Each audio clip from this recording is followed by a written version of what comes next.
What's up, everyone? This is the Ready for Launch podcast brought to you by the Compete Network, powered by Klue. And this is a show where we break down product launches, share our favorites, and explain why they work. I'm Andy McCotter-Bicknell, and I'm here with my co-hosts Tamara Graminsky and Jason Oakley. And we have a very special topic for you in this episode. We're going to be debating the best launches from the best marketer of all time. No, not Steve Jobs. Not Elon Musk. No, not David Ogilvy. I'm talking about the legendary, often imitated but never duplicated, Taylor Swift. Now, Grayson, you can't, don't soundbite that because I feel like I'm going to get raked over a bunch of coals for that. But hey, I do mean it. I think that there's something to be said here. There's something to be said here. That's right. Because Taylor Swift can teach us product marketers, right, a thing or three about product launches. And so, I got to ask, Jason, what's your favorite T Swift song? Ooh, I think, I always look back at the first one that got me on to Taylor Swift or like put her on my radar and I listened to would have been Shake It Off. And then, so that is definitely one of the ones I think about most or not think about most, but you get my point. And then I think these days, my favorite one's Karma. Karma was like, ooh, Karma. I like Karma. Yeah, good one. All right. What do you think, I like T? that. Yeah. My favorite Taylor Swift album is the Red album, and I feel like there's a lot of really good songs on there. I'm gonna say the All Too Well, the long version, classic, love it. But I was at the concert. We were talking about this before we started recording. I was at the concert, her Vegas show, and I feel like I fell in love with every single song all over again. Like, I actually felt like there's some albums that I preferred over others going into that concert. And then afterwards, I'm like, oh no, it's a masterpiece. Like, they all fit together so well. So good. I was about to say, we were talking about this beforehand. Yeah. Tamara is like a legit super fan. Yeah. Me and Jason, I would say, are like average fan. We everyone here loves Taylor Swift. We can admit that there's a lot of greatness here, and we're going to talk about that. Before we dive in, though, let's go over a little bit of a scoreboard because, again, this is a competition. We have our voting here on this podcast, and then we have an audience choice poll that we post on LinkedIn afterwards to hear what you all think in terms of who won the episode. And so, Grayson, why don't you tell us where we're at right now? So right now we're on, this is episode 5, and we've had, as of recording, we've had 2 audience votes, and then obviously we have the results of the previous episodes. So right now the leaderboards, we have Tamara in the lead with 2 wins from the actual episode, and then Jason and Andy are tied for second and third with 1 win each. That's what I'm talking about, baby. I'll take that. Are you kidding me? I worked hard for that win. And it was well deserved. Thank you. The fight for the throne is between Jason and Andy right now. And then with the audience results, so the audience, get to vote after each episode who you think won. We have 2 votes, as I said, and right now Tamara has won 1 and Jason has won 1. Andy, maybe this third one's gonna be mine. Yeah, don't you worry. Yeah, absolutely. Okay, I hear you. There's a poll open right now. Do Andy solid. Just go vote for him. Yeah, no. I don't need that. I don't. Yeah, if I need to earn these votes, are you kidding me? That's I like fair. being the dark horse. Let's do You this. don't want the pity vote. I don't want the pity That's vote. true. Yeah. But don't look at the poll results because you'll see that I vote for myself every single time. Or do you two do that? What do you guys do? Or do you just leave it? You can do that if you do it on mobile. Because I didn't see on a desktop where I could do that. It didn't seem like it was an option to vote for myself. No, you can certainly do Andy that. hasn't hosted a poll yet because he hasn't won. Oh, right. That's it, Andy. Hosted Yeah, poll. that's right. When you host the poll, you can't vote for yourself. Yeah. So. Yeah, exactly. Okay, So that's a little bit of a disadvantage, but there's no cheating here. These are full wins that we are all earning. Yeah. I was tempted, but I know how I feel about Andy doing it, so that's why. Well, there you go. That's you can feel however you want. All right, let's do this. Let's do randomizer. Let's jump in. But first, before we get into that, I think we should talk about what we mean by the theme of this week's episode, right? So this came about because we were talking about different episodes that we might want to do. I think we were talking about the best non-internet launch, and I said, I want to do a Taylor Swift launch. And then that led to us saying, well, actually, there's so much great material here. We could do a whole episode. And so what counts as a launch? I mean, a product could be anything. A product can be an album. It could be a concert. It could be merchandise that a person sells. I think lots of times we think about product like a software product, but we've already shown a little bit on this show that that doesn't have to be the case.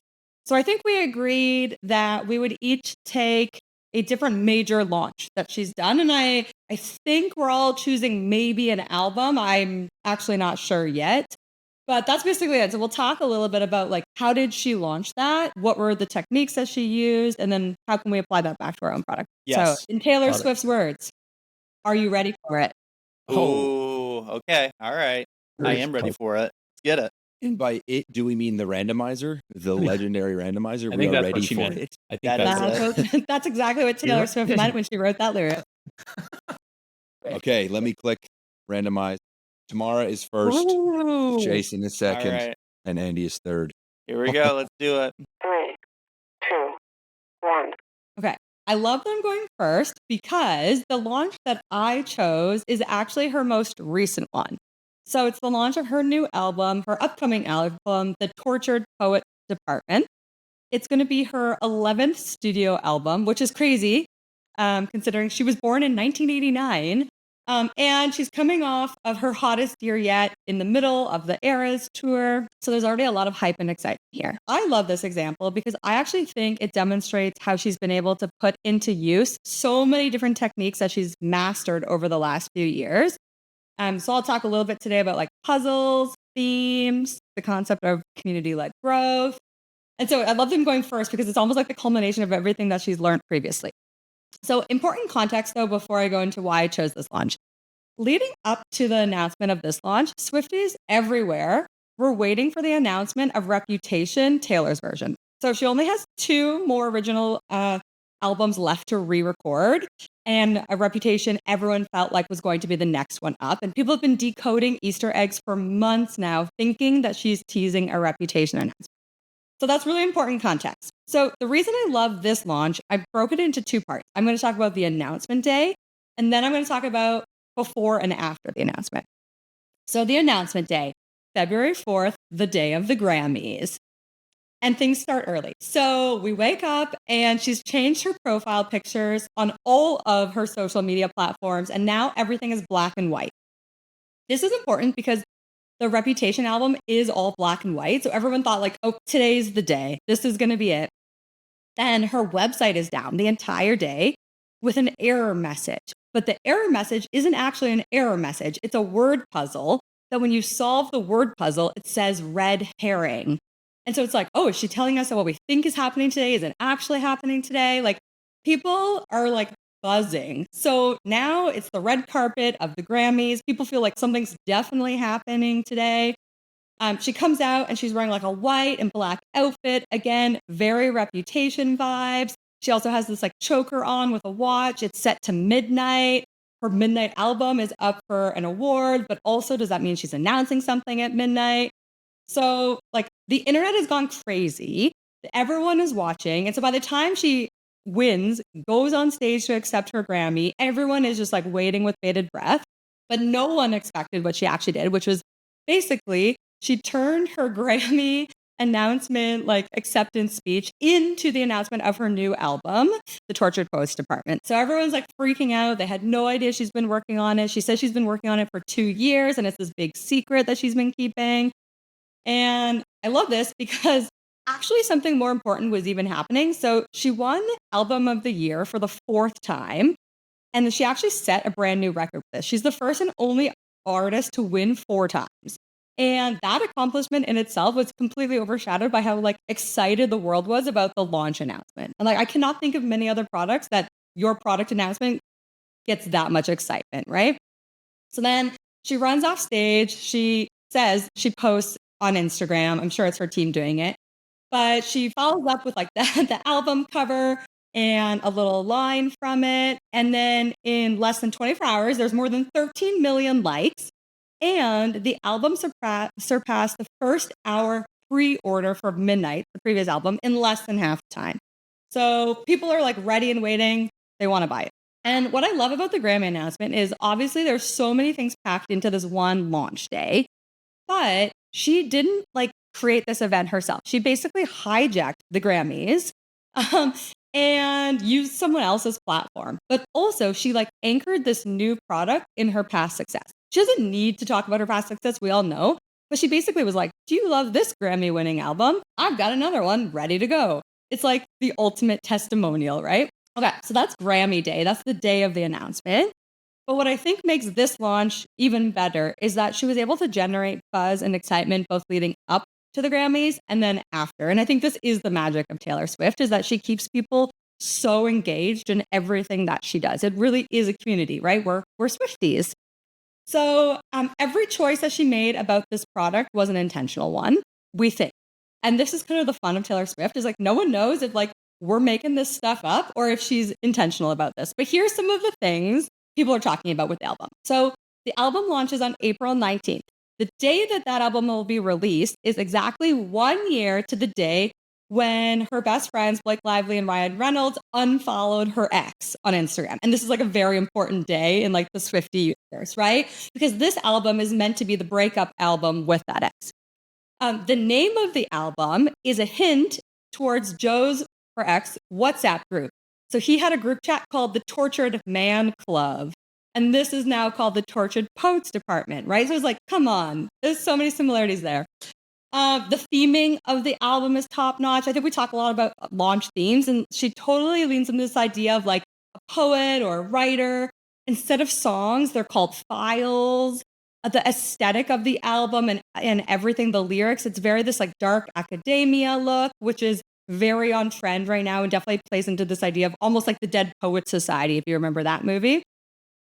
And she just kept like the drumbeat of the conversation going. So she took some of the techniques she's used on past launches.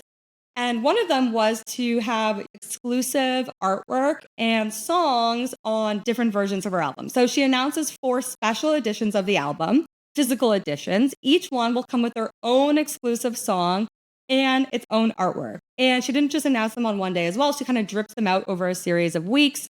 So people are like constantly talking about the album, either decoding the Easter eggs or talking about what's to come. And I think the biggest one of all is like, I actually think this is just a big promotion for the Reputation re-record. So if Reputation was like the beginning of her relationship with Joe, then Tortured Poets is the end of it. It's bookends, they're mirror albums. They're both black and white. She released Reputation when she was at her lowest. She's releasing Tortured Poets when she's at her highest. And so I think it's one big extra publicity stunt. But what I will say is, with Tortured Poets Department, she isn't just launching a new album, she's launching a new era. Oh, nice. Wow. Did you have that sentence written down? Like, that was great. I did craft Well that done. sentence. Well done. My goodness. All right. What do you guys think? I think it's cool. I just love how she uses Easter eggs. Like, she's so good at it. That like landing page with the like red herring kind of thing. Like, it's yeah. She's very good at that. She may be very good at many things, but like the way she does Easter eggs and stuff, and the way that her fan base is like so engaged at figuring these things out. Like, how did they know that her watch was set to midnight? Did someone like screenshot a picture of her with a watch on and like zoom in and stuff? Like, Oh, yes. I mean, people That's are obsessed wild. with this. Like, there's Reddit, you can go very, very deep on this. There's Twitter threads, there's everything.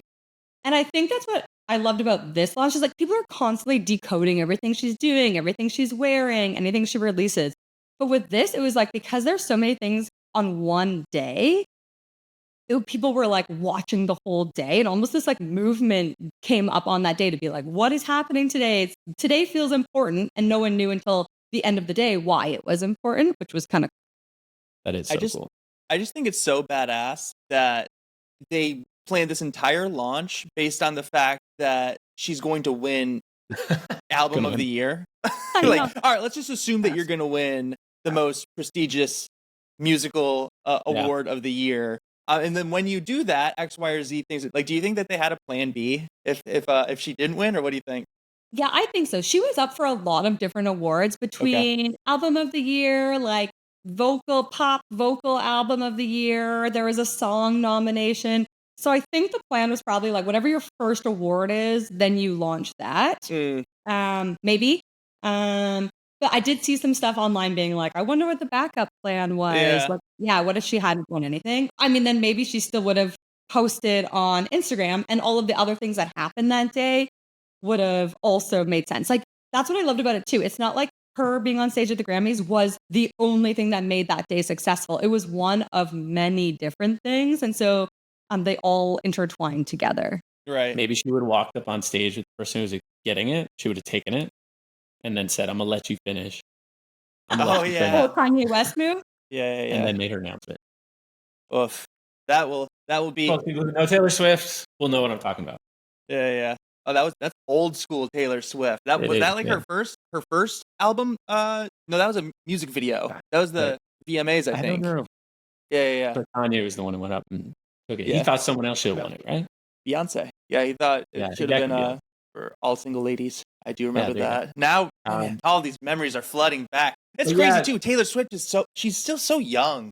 That's I think the craziest thing. Oh my God. Like she's just been in the zeitgeist for so long, but is still like cranking out and doing these incredible launches.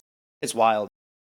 Yeah. I also love the idea of these like two mirroring albums and like this, just how everything is like so connected, and it's because every album is like a story of her life. They are all naturally just going to be connected, and just like the fact that this one's the end of a relationship and the other one's the beginning of that relationship, and the two can go together. It makes so much sense that they're kind of like two albums that can almost come as a package. You listen to them, it's almost like getting the full story. It's very cool. Exactly. Okay, who's next? So do we remember who's second, or should I? As Jason, we remember. Yes. Jason, you are up. 3, 2, 1. All right. So Grayson, I'm going to pretend I'm talking to you, and because I find this is a very interesting story wrapped up in this one. So what I'm talking about is all of Taylor's re-released Taylor's version albums. And so for anyone who's kind of, I'll give you the backstory. So the reason I like this launch, or call it a series of launches, is because it takes advantage of a few different things. One is controversy wrapped up in this whole thing.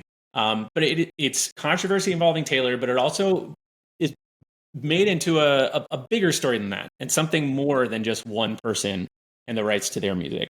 It also takes advantage of nostalgia, and we'll talk about that. And the other is it takes advantage of a major event, or events being the Eras Tour. So we'll talk about all those three things. First, I want to give you some context.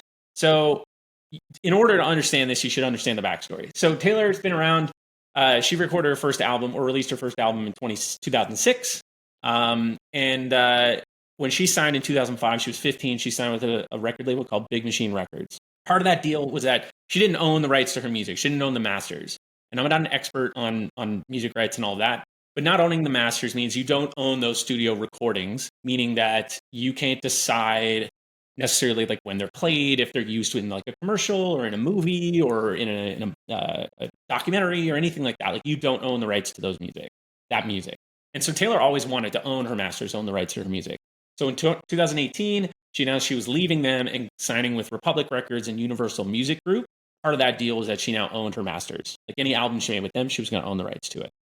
So June 30th, 2019, this guy, Scooter Braun, acquired Big Machine Records. And they had some run-ins in the past, and they didn't really like each other. So they had that past relationship. But he basically acquires Big Machine Records, and Taylor writes a Tumblr post basically the same day announcing that she did not know this was happening. She'd always hoped that she was going to be able to buy her masters back.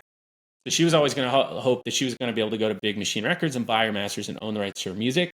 But they basically sold it as part of this deal and didn't really give her a chance. So around this same time, Kelly Clarkson actually writes a tweet. And a lot of people credit Kelly Clarkson with like giving this idea for these re-released albums. And she says, just a thought, you should go and re-record all the songs that you don't own the masters on, exactly how you did, but put brand new art and some kind of incentive so fans will no longer buy the old versions. I'd buy all the new versions just to prove a point. And basically, this is like making it very clear of a couple of things. One, it's like, yes, Kelly Clarkson, along with all of Taylor's fans, would be willing to support. They're avid Taylor fans. They love Taylor. They would be willing to support Taylor if she put out these new versions. But it also is about something bigger too, because all artists want to own the rights to their own music. So it's not just Taylor that is kind of fighting for the rights to her own music here and wanting to release her, making her own albums. People buying them is not just going to support Taylor, but it's also about something bigger and a kind of a movement to support all artists owning the rights to their own music. So August 22nd, 2019, Taylor Swift announces plans to re-record her first 5 albums. So that's to kind of tee it up. After that, there's a lot of just public controversy building around these albums, the right to these albums. So November 14th, 2019, Taylor shares a letter. She's accepted on to receive a reward at the American Music Awards. And she tells everyone she was told that she cannot perform her own music on TV. Also says at the same time she's supposed to do a Netflix documentary coming up, and they're saying she's not allowed to use the recordings in that either. They eventually give her approval, and she goes on the American Music Awards, and she wears a shirt that has the names of all of her albums, and the fans all point out that it looks like it's prison writing, as if they're imprisoned. She then starts to talk about this very publicly, too. So she was at the Billboard's Women in Music event. She accepted a first ever Woman of the Decade award, and in her speech, she called out Scooter Braun, told everyone a lot of the details about this story. She then starts to reference it in a lot of her musics too. In the song "The Man," she makes reference to this feud. In her folklore album, in "My Tears Ricochet" and "Mad Woman," those are 2 songs she mentions it there, and also in "Evermore." So on April 9th, 2021, Taylor releases "Fearless," which was the first of these albums. And in her prologue, she says artists should own their own work for so many reasons, but the most screamingly obvious one, that the artist is the only one who really knows that body of work. And so she's making it more than just, I own the rights to these. She's making it more about this bigger picture of artists should own their own music. And another one just to toss in, on June 18th, 2021, she announced a re-recorded Red album, and it was on Scooter Braun's birthday, which is pretty sick. So that's around the controversy. The other's around nostalgia. So basically, in re-releasing these albums, she's not just marketing her albums, she's also marketing nostalgia. Basically, in nostalgia marketing is all about playing on the emotion of fond memories to build a positive association with something new. So she's capitalizing on whatever her fans were feeling when those albums were first released. I know this from my wife. When she's listening to these re-released albums, she's feeling what she felt and like those emotions from the time they were first released. And with these, she's also providing like new content. She's doing like unreleased songs that she hoped she wanted to release with these albums. She's doing new video content, all of that. So definitely playing on nostalgia. Also, a big part of this is the Eras Tour. So whether she released these to support the Eras Tour, whether the Eras Tour supports these albums, it's probably a combination of both. But the Eras Tour, instead of promoting her latest album, Midnights, it's basically promoting all of her past catalogs, every era in Taylor Swift's career. And so the Eras Tour is the second highest grossing concert series of all time after Elton John's Farewell Yellow Brick Road tour. And it also spawned the second highest grossing concert documentary at the box office, second only to Michael Jackson's This Is It. 2 like massive concert, massive documentary. She did it all in one thing. But the tour it's not only a super successful tour, but it's also validated the Taylor's versions. So she's sapping the original like versions revenue streams, but she's also like giving these credibility where they're becoming now the definitive releases of these albums, which is wild. Even more so to like highlight how big of an impact this is, Billboard reported a recent push from record companies to greatly extend the eligibility for re-recordings from just a few years after the original release, as in Taylor's case, to an unprecedented 10, 15, or 30 years. That's just showing now all the record companies are like terrified of just what she's done in this case here. So I'll leave it at that. But yeah. Anyways, what do you think? That is so good. Oh my god. Yeah. When you mentioned that you were doing like the Taylor's version albums, I was like, oh, that is a great pick. So yeah. No, I mean, what more can I say? Like, it's just like proving it to the man, like doing your own thing, like owning all of the like creative rights to everything that you're doing. Like that's like what every artist wants. And you hear all these horror stories from a lot of your favorite bands or artists who get really like taken advantage of by people who are essentially using them just to make a profit. And I get it, like it's the music business and all that kind of stuff, but there are so many horror stories out there of like how really great acts, like their careers were cut short because they weren't able to make things work in the long term because of these terrible situations. And so I love that Taylor Swift was able to like see such success and like really just like change the game for other folks too. I think you totally nailed it on the nostalgia piece because like it's interesting. So I'm a little bit older than Taylor Swift, but I feel like I kind of like grew up with Taylor Swift, you know? And so to your point about Jason, your wife, like kind of living back in those memories as she's listening to the albums, I felt the exact same. But what I love about it is Taylor plays on that, but then also is doing the same activity herself. So she grew up herself throughout these eras, right? To use her language. And when she's doing these albums, the music is exactly the same. To your point, the re-recordings are like exactly how it was recorded the first time. But then she adds like a bit of reflection on it, right? So her artwork is a modern take on what the original artwork looked like, right? Like she actually does a new photo shoot. She releases the vault tracks, as you mentioned, and there's commentary that comes with it. And I love hearing how she talks about the vault tracks and about her experiences creating these albums, because you can see that she's also in this very like reflective state. Yeah. And I think it's an important part. Like it is she's in her early to mid 30s. She really is entering that new stage of life. And I think this is very representative of that. And it's drawing out a lot of the same feelings in much of her fans. So if you're listening to Taylor's version of any of like the original albums, like side by side, like you won't be able to tell the difference. It's like that identical. Little things. Almost. There was Yeah. like one or two songs where there's a slight difference, but most of the time it's like identical. That Like, was that's the the intent. goal. Yeah, Yeah, that okay. exactly. Got it. And then Andy, each Taylor's version also has vault tracks, which are basically songs, not new songs. They were songs that were written but not recorded when she did the original one for whatever reason. As you know, it's like you can only make a record so Yeah. long.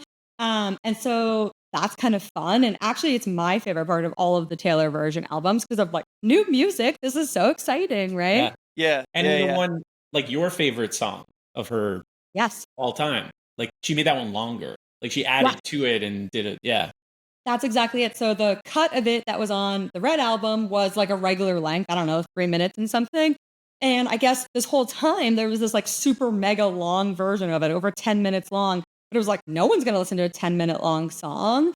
No one's going to want to see that in concert, whatever it might be. And then I think she just spoke about this. She was even nervous about including it in the vault because it's fairly unheard of for a song to be that long. And then like it very quickly became the most anticipated song and then the most played song off that album. And when I was at the Eras show, she sang it live and it was like people were literally crying.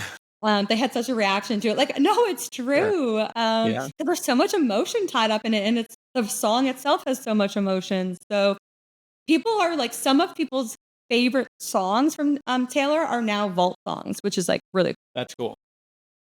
Nice. I'm surprised that we haven't seen other artists do like a my version, or even if you don't call it like my version, but like re-record some of their material just to like, I don't know, like you hear of like remasters and like re-releases and stuff like that, but I'm surprised that no one else has tried to do that, really. Yeah, there was an interesting, I was doing my research for this, and I know we're over time, but Prince had tried to do a lot. He was in a big controversy during his career and like towards it. And they kind of pointed out how like Prince was not successful at doing what Taylor's trying to do. Now, I don't think he did the same thing, but I do think that like having to go and re-record new versions and then go getting like radios to play these new versions and like, you know what I mean? Like it's like so hard. And I think it just goes to show like how this marketing engine that Taylor's created is like that good. Great pick. All right, Andy. All right, here we go. 3, 2, 1. All right, so right off the bat, I'm just going to tell you that this choice is not going to be the most like insane, mind-bending growth hack that you've ever heard. This has nothing to do with the Super Bowl or the Grammys or any other celebrity for that matter, nor did it change how artists view the ownership of their music, but it has everything to do with the power of knowing your diehard fans, which is it's something that we can all agree on is important for product marketers to understand. I think we can all agree on that. I've seen how impactful that is from a PMM's perspective with some of the companies I've worked for. But I've also seen how effective it is, just like personally as a fan, of a bunch of different acts. And so let me just give you a couple of examples of how this has worked for me personally. Okay. So the first mega fan base that I'm in is for a band called Between the Buried and Me. Either of you ever heard of them? Yep. No, I'd be surprised if a lot of people haven't. They're a technical death metal band. They don't have a ton of mainstream success, you could say, but they still profit off of their tours by leaning on their mega fans like me. And so when they come to town during their tours, they'll offer up an hour-long like fan meet and greet session where they'll break down the mixes and the masters personally, like with a group of people. It's like an extra $80 on top of your concert ticket. But like, yeah, I buy it every single time, no question. I can just like be in the room with like my favorite band talking about an album that I love. Yeah, of course I'm going to do that. Another example, one of my favorite bands of all time is Guns N' Roses.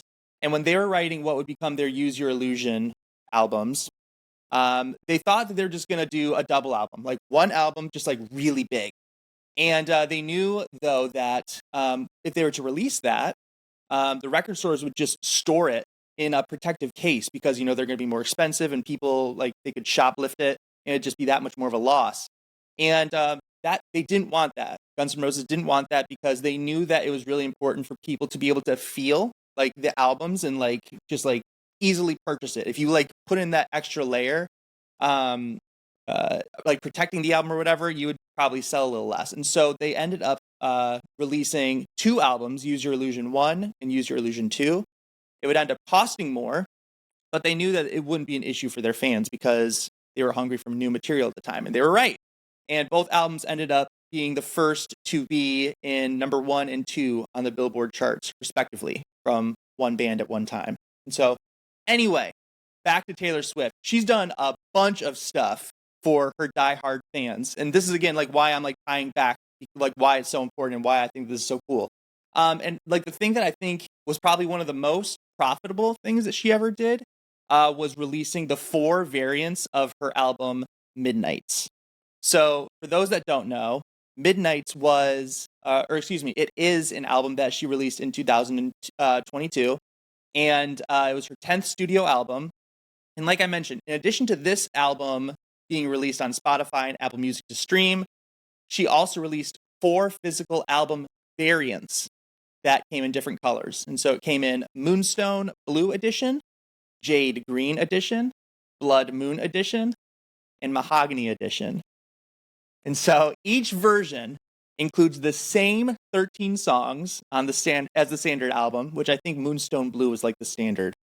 But then they each had 4 unique front and back cover arts, unique CD disc artwork, and then she partnered with Target to release another version of the album called the Lavender Edition, which included 3 bonus tracks that weren't on the other albums. Now, all right, so me, average Taylor Swift fan, if I hear this, I'm going to go like, okay, got it. So I'm just going to pick like the album that has like the coolest album art, and I'm going to call it a day.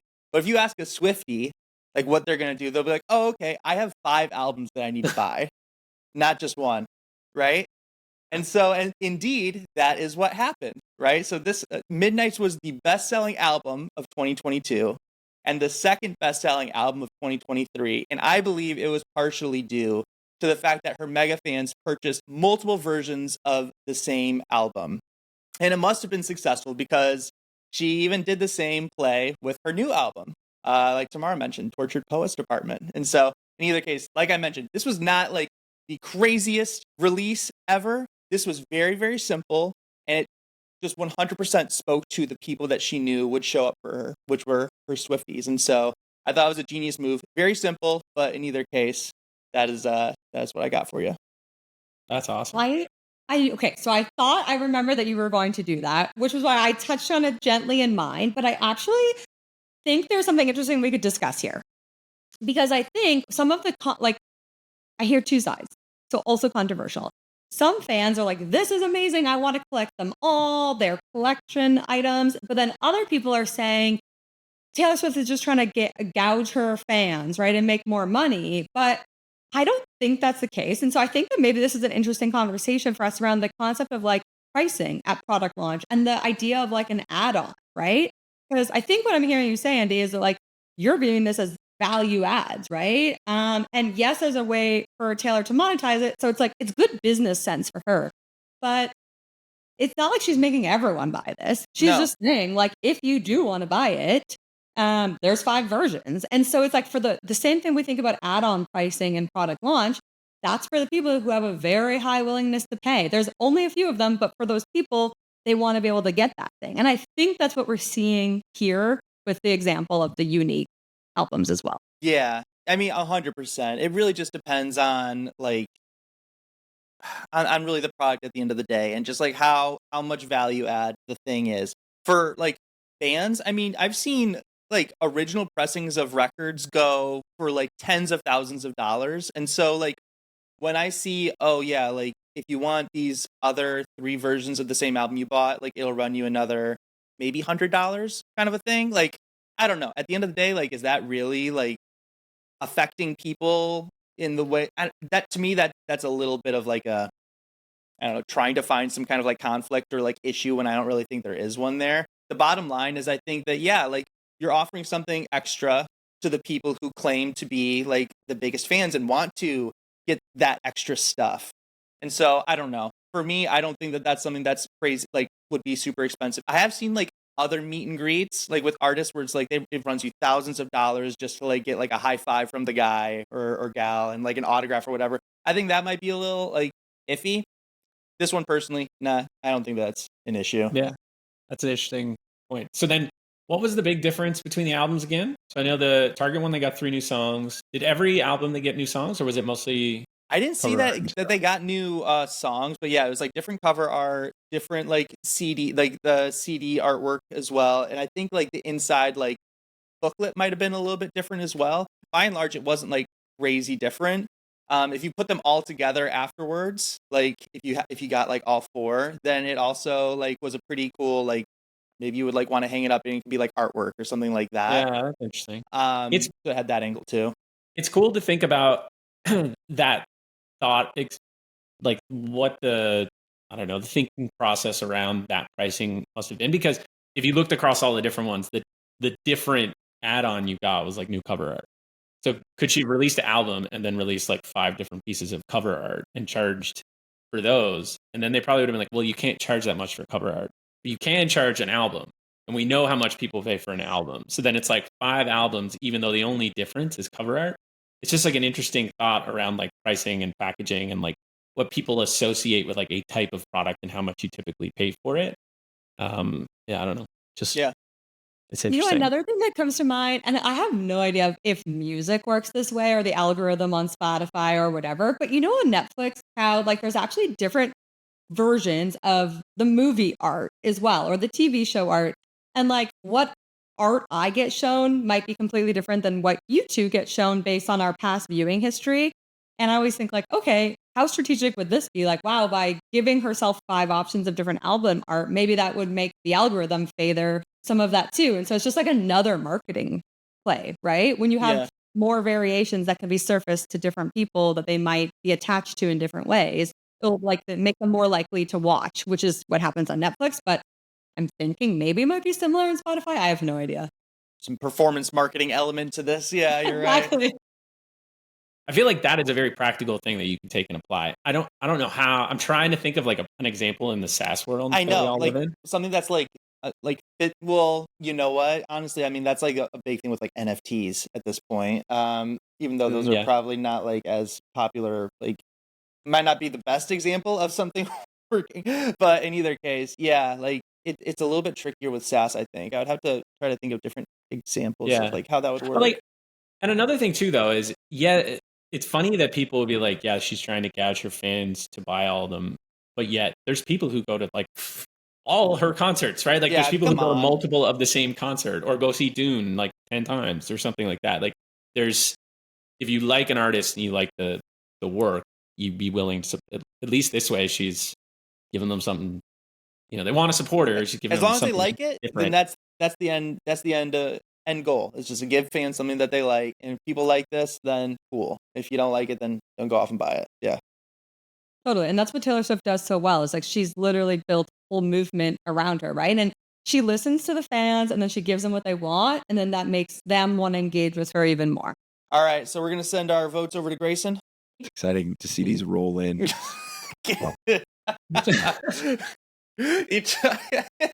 See these roll like you're talking like order forms for like your own like The votes are launches. flying in. We got 3 people, but You crack me up, dude.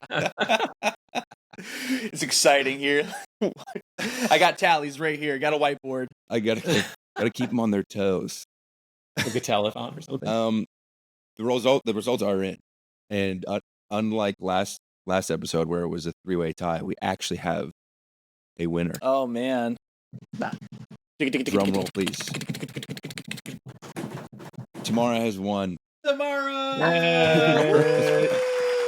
Thank you. work, Thank Tamara. you. Well done. You This earned may it. be the highlight of my life. Good. You were Oh in my your goodness. room. Gotta get you a trophy for this one. Yeah. Yeah, Ready You for know, launch. as long as T-Swift. Taylor Swift won, I would have been happy. I'm That's just happy true. we're doing this episode. Do you think she'll Tamara. tweet about it? I think so. I would just retire if she did. Yeah. Okay. If our podcast fans can get Taylor Swift to retweet this, my life work is done. At Taylor Swift. Hey, we talked about you on our product marketing podcast. It Take should a be like, listen. what is product marketing? Come on the show. Please the come show. on the Come show. on the show, yeah. I love Could it. you No, write it? but I think what was really cool was even in all three of our examples, you can see how her strategies kind of like fit together. She's not just doing, and I think this is something that like brands and product marketers can take away. Launch isn't like a one-time tactic. It's not like a gimmicky thing you do. It's like something that takes years, right? And it's actually being authentic. It's listening to your audience and taking feedback and iterating. And we see that throughout all of her eras, right? And all of the different launches she's done. That's such a good point. Yeah, like all of our choices, I don't think they would have been possible or worked if she didn't have a successful career beforehand that she continued to lean on. And yeah, it just goes to show like how important it is to like just be consistent, touch on the things that you've done that's worked in the past, try new things, try to be creative, try new things that other people haven't done. Yeah, 100%. Community too. Like she's built such a loyal fan base and like community of Swifties. You know, I don't know many other artists who have nickname who like people call themselves a nickname related to that artist. I know they exist, but I'm trying Well, to I think. don't know if you've heard that the folks in PMM camp call themselves campers. Oh, there you Okay. go. I Well, love there you that. go. All right. With- Yeah. But we took that from Taylor Swift. Well, No, but Yeah. it's true. Not It's a campy? movement. Campy. And she hasn't always been popular either. I mean, like she has always True. had her fan base, but it's not like she has always been as popular as she is right Yeah. now. And I Right. think what is cool is that she has just continually focused on delivering to her fans and doesn't really get distracted by everyone else. And then it's like the rest of the world can now see and appreciate. Like what I love about the Eras Tour is it's actually connecting her work and people are seeing, oh wow, I see how you grew up. I see how your musical influence like grew over time and how I thought that maybe it was weird that you had a country album and then a pop album, but now I see how it like flew together. And so I think that finally everyone is appreciating, but she only got here by like focusing on a very specific like power group. Absolutely. Well, just a reminder. I think. Well, then who's going to post the poll then? So that's going to be Tamara's going to post You. it. Yep. No, you're gonna post the No, poll. you won the last episode. Oh, because I won time. the last episode. Oh, great. So I gotta post the T Swift one that I'm obviously gonna lose. Okay, great. I see And how you that. can't And I vote for can't even yourself. vote for myself. Oh, so I can't even get the pity vote. Okay. All right. Well, watch out for my profile on LinkedIn, and I'll post a poll about this episode that you can vote on. And so yeah, that'll be just a joy to watch. Get the votes racked up personally every single time. Although I think we all had really good, like they were all really good this week. I Yes, think they it's, were. You know, anybody's game. Anybody's game, Andy. Probably not Andy's. Let's It's not stuff my out. game. It's not my game. I'll just casually duck I out. thought Yeah, yours was good. Go ahead. I appreciate it. Thanks, Jason. Mine literally was just one component of Tamara's launch. So like that doesn't make any sense. I should have known better. I'll just try better next time. Don't worry. Anyway, that's the pod. Anything else? Well, I think obviously we couldn't say goodbye without thanking our friends over at Klue and the Compete Network. Thanks for making this episode possible. And yeah, looking forward to seeing everyone on the next episode. Bye. Cheers, everybody. See ya.